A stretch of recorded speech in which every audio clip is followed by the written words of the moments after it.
I'd like to think of something I never thought before. If it doesn't happen right away, I'll think a little more.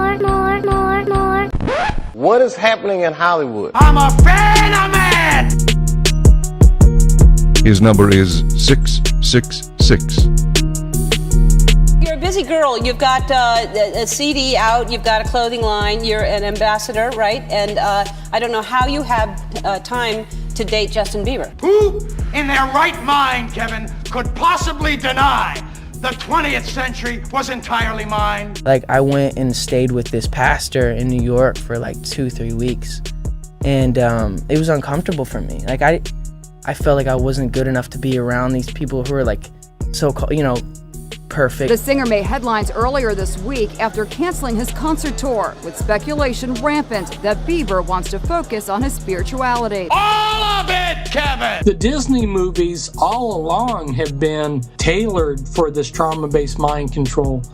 Their big movie, Fantasia, it's a foundational film that they show when they're programming a child. Who could possibly deny? Who could possibly deny?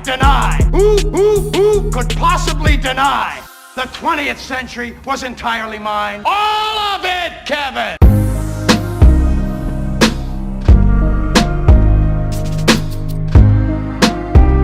The owl is the symbol of Minerva, the goddess of wisdom. Okay, the enlightened ones see themselves as the rulers of the planet. You're an ambassador, right? A devastating earthquake has hit Nepal. UNICEF is there working to save and protect children's lives. There isn't a moment to lose. Please help Nepal's children. Now the ball is in your court. And protect children's lives. And protect children's lives. My day job is as the chairman and the co-founder of Thorn. We build software to fight human trafficking and the sexual exploitation of children. The god of masonry is the phallus. We build software. Crowley taught that by accessing alternate universes through sodomy, you can use that energy through this child to live forever. This is a deception. And if you are a Mason, you need to repent of that and get out of it, because it's like a stinking, dead albatross around your neck. And not only is it dragging your Christian walk down if you really are saved, it's dragging your family down and your children down through generational curses. We build software. Order out of chaos. I was just in a weird place, dude. Yeah. And I felt it in my soul. I was looking at myself in the mirror, and I was growing up. My mom raised me as a Christian. But as I was growing up, there was so many weird Christians that I came across that were just like, I don't think I want to be a Christian. Yeah. And then I got to a point where I was so lost. I'm like, let me try to revisit my faith. Pleased to meet you. Hope it gets my name.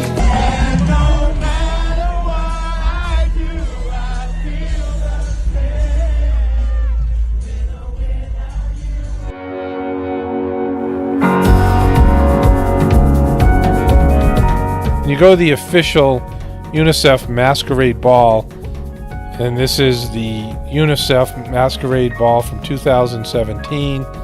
Wow, this looks promising. There's some Baphomet horns, and it has all this. And this again, this is from a year ago. So they had Baphomet horns at both places, some tarot cards. It's dark and macabre. And again, unnecessary. Just give the money up. Why do you have to indulge devil's horns? Why have you indulge these ultra wealthy people with this type of crap, right? It's completely unnecessary. Hi. So, March, Sunday the 8th. That doesn't make sense. Sunday, the 8th of March. It's International Women's Day. This is very exciting.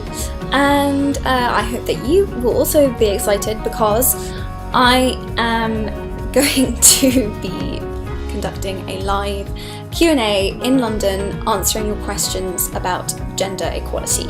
Well, a Hollywood star under attack in a photo flap. Beauty and the Beast actress Emma Watson is Vanity Fair's latest cover story. One picture of her has many sounding off about feminism. CBS 2's Aaron Logan explains. A bolero jacket, no bra, showing cleavage. This Vanity Fair picture of Emma Watson has created a lot of backlash for the Beauty and the Beast actress. Critics are saying the picture is hypocritical, undermining her role as an actress and feminist. The popular Hollywood star and UN Goodwill Ambassador is now speaking out, saying she is, quote, quietly stunned and is confused as feminism is about freedom. Freedom. Instead of 10 commandments, we have 2. Do what thy will and harm none. You know, Crowley said, do what thou wilt, shall be the whole of the law.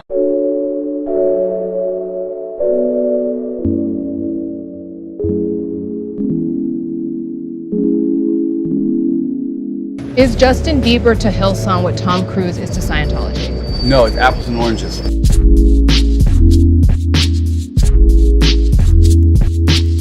Were any of you here when the intro music was being played? Did any of you recognize what it was? Hey, Jonas Brothers, somebody got right.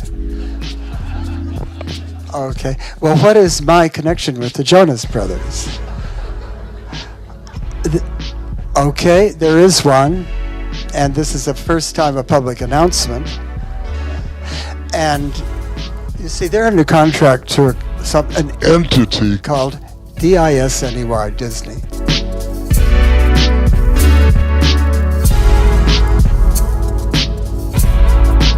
The Wizard of Oz is one of the programming themes. You know, Alice in Wonderland is another programming theme.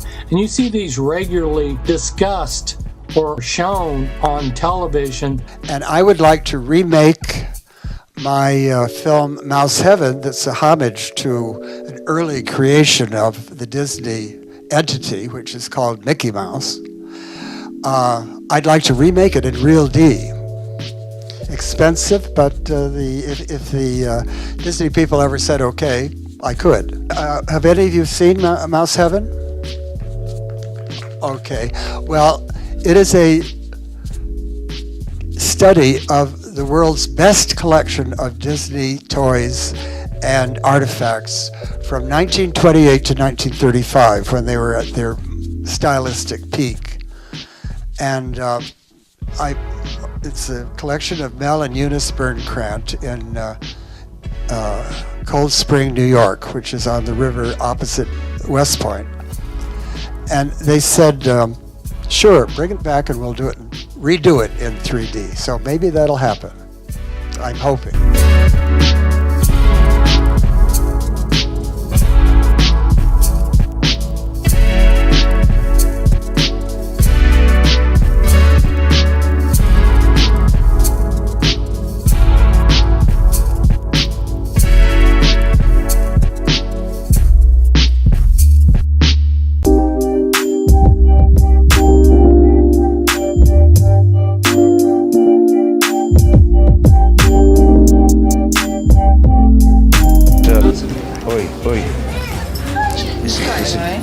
Listen, a bit of a jingle in the pocket. What do you think? Hello, lovely. How do you do? Well, the BBC isn't the only institution facing allegations about Jimmy Savile. Also carrying out investigations are organisations that cared for some of the most vulnerable people in society, including the most secure hospital in the country. At Stoke Mandeville and Leeds General, Jimmy Savile was given a bedroom and an office. At Broadmoor, Britain's high-security psychiatric hospital, he got his own set of keys. Crowley taught.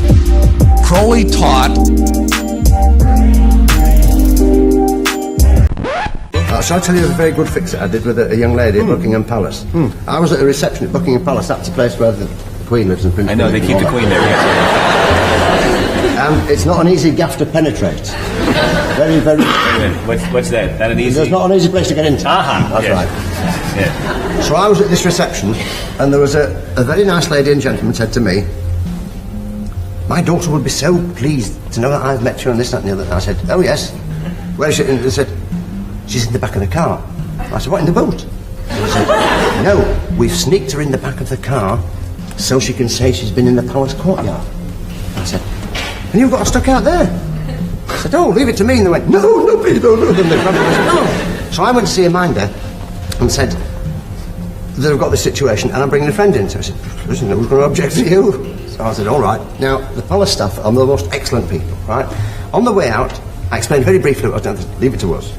So I went out into the car park, which is a courtyard inside the palace, and I shouted the young lady's name. Next minute, she's holding my arm, and next minute we're marching up the steps right into the palace. Well, the staff had done it right. The 2 footmen opened the 2 great doors, and inside there were all the majors and the colonels and the household staff. It's a most elegant situation and tremendously rewarding, right? And of course, when she sees this spectacle of the carpet and the people all standing there, and they all give a little graceful dip as she walked by, and she was now hanging onto me like a lifebelt, understand?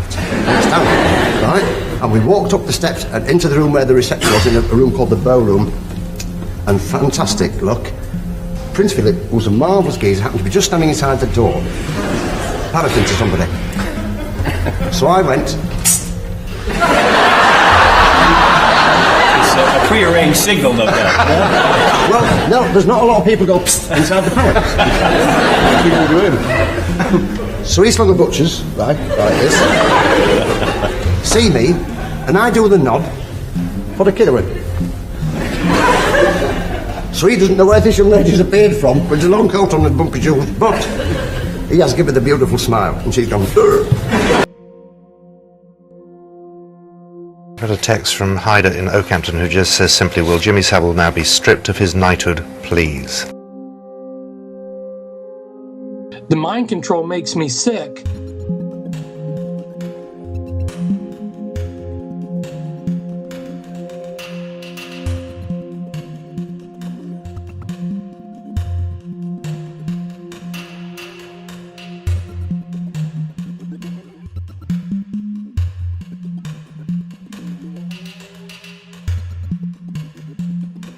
I want the truth! You can't handle the truth! You can't handle the truth!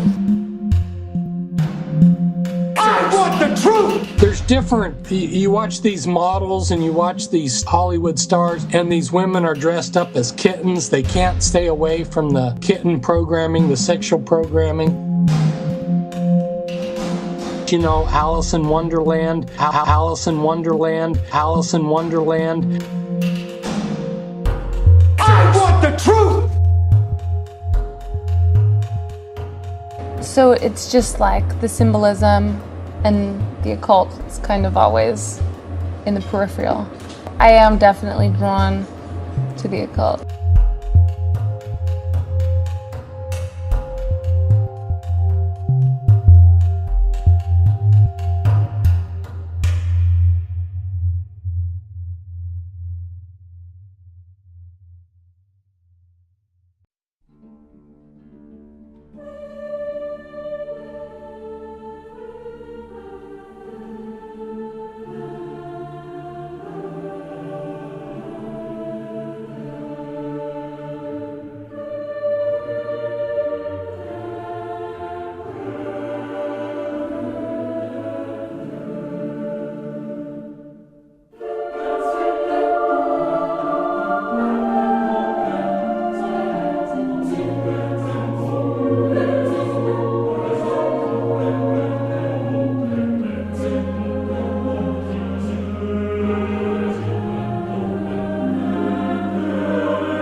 These people that assume that I've never felt pain because I can make joy.